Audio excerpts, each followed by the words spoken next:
Welcome!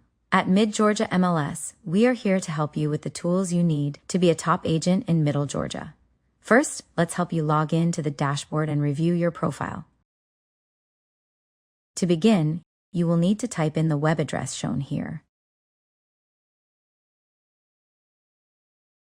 You should reach a page that looks like this. If this is your first time signing into your MGMLS account, you will need to click on the Activate Account button near the bottom of the page. From there, it will ask you to enter your login ID, and then a link will be sent to your email where you can create a password for your account.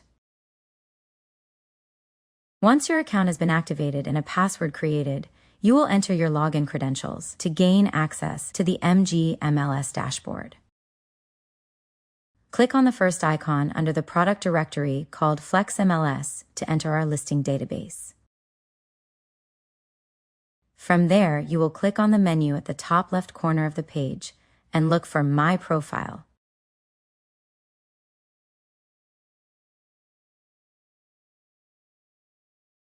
Here you are able to edit your contact information, add a profile picture and/or logo, and also create a marketing name.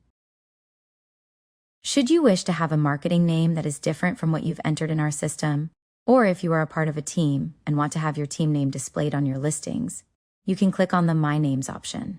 There you will be able to create a marketing name and then choose which places you would like it displayed. Thanks for spending some time with us today. Feel free to reach out to us. Our office hours are Monday through Friday from 9 a.m. to 5 p.m. You can call or email us using the contact information shown here.